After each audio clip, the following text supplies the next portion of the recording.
এত কষ্ট করিব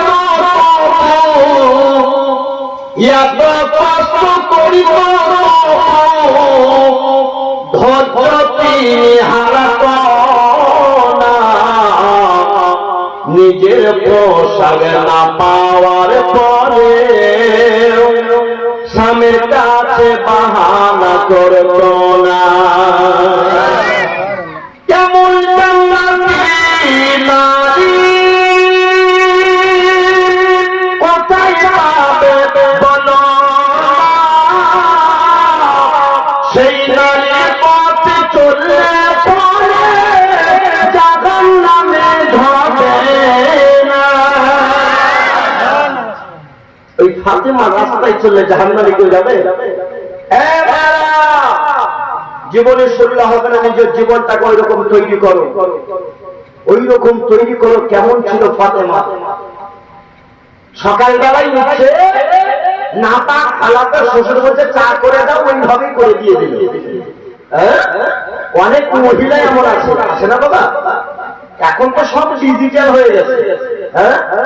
আগেকার মহিলারা সন্ধ্যা হইতো না হইতো, আপনার সকাল হতো না হতো, ফজরে আজান হতো, তো যারা নামাজ পড়তো তো তারা উঠতো, যারা নামাজ পড়তো না ওরা উঠতো, উঠে সংসারের কাজ করবে হাত দিত। আর এখনকার মহিলারা সব বড়লোকের বেটি,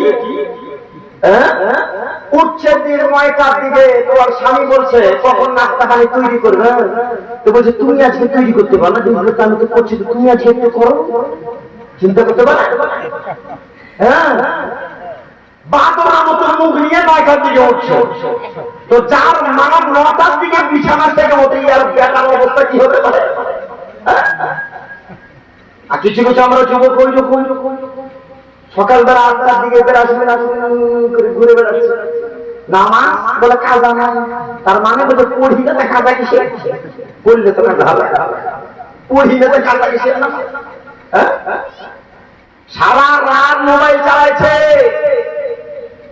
আর মোবাইল চালাই কি মনে করছে ওখানে তাহাজ্জুদ নামাজ পড়ছে, সারা রাতে তাহাজ্জুদে বসে গেলে ওই ডিউটির পিছনে ডিউটি দিতে ওর সময় শেষ। মায়েরা সকালবেলা উঠো না, অপবিত্র হালাতে থাকলে পবিত্র হও, আর পবিত্র হালাতে নিজের শ্বশুরকে চা বানিয়ে দাও, সংসারের কাজে কর্মে হাত দাও। খোদার কসম বলছি তোমার সংসারে কোনোদিন অবনতি ঘটবে না, বরং দিনের পর দিন উন্নতি হয়ে চলবে। এগুলাতে আর বুঝবে না, এরা খালি সকাল সন্ধ্যা খালি সিরিয়াল নিয়ে করে থাকে। এখন হয়েছে ভাই তোদেরকে খবর জানা কি যাবে? তুই খবর না তোর স্বামী খেলো কি, তুই খবর না তোর সন্তান করলো কি, ওরা খবর নিয়ে থাকার কি হইলো? মায়েরা ওরা তো রাগ করছে নাকি গো? জি রাগ করছে কেন? রাগ করবে না মা, তোমাকে বলছি না, ভালো যাইতে ব্যক্তি হলেই এক কথা বলি বোঝে, যারা ওই রকম আমি তাকেই বলছি। হ্যাঁ, তবে গাইল নয়, এটা কি গাইল বাবু? এটা গাইল নয়। ঠিক হও মা, তোমাদের হাতে গোটা সংসারে মুঠো তোমাদেরই। আর আজকে তোমাদেরকে একটা ওই পদ্ধতি বানিয়ে দেবো যে তোমাদের কথাই তোমাদের স্বামীরা উঠবে আর বসবে। ওরা মনে মনে ভাবছিল এইরকমই মলবি, ওরা তো ওইটাই চাই যে ওর খালি হাতের মধ্যে স্বামীটা থাক, এরকম করবো যেন জনসড় হয়ে যায়। হ্যাঁ, আজকে ইনশাল্লাহ উপায়টা বলে দেবো উপায়টা। হ্যাঁ হবে মা, হবে, যা বলবে তাই শুনতে রাজি হবে, শুনবে না তোমার আমাকে বলবে কেমন শোনেন, অবশ্যই শুনবে। বাবারা ভাইয়েরা বন্ধুরা শোনা।